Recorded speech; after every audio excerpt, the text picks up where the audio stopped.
ఎంత పెద్ద అబద్ధం అంటే, ఇప్పుడు నేను తల్లికి వందనం ఇచ్చాం, మినిస్టర్ గారు ఉన్నారు, ఇప్పుడు తల్లికి వందనం ఇచ్చాడా? ఆయన ఆలోచనలో నుంచి వచ్చింది.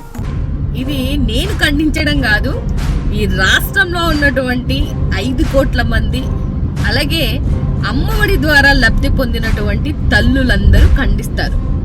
ప్రతి తల్లికి చదివించేదానికి ఒక భరోసా ఇచ్చే విధంగా తీసుకొచ్చినటువంటి ఆలోచన విధానమే అమ్మఒడి.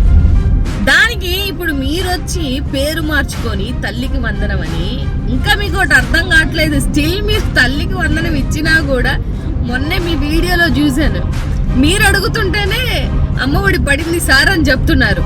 అంటే అది జగన్మోహన్ రెడ్డి గారు క్రియేట్ చేసినటువంటి బ్రాండ్.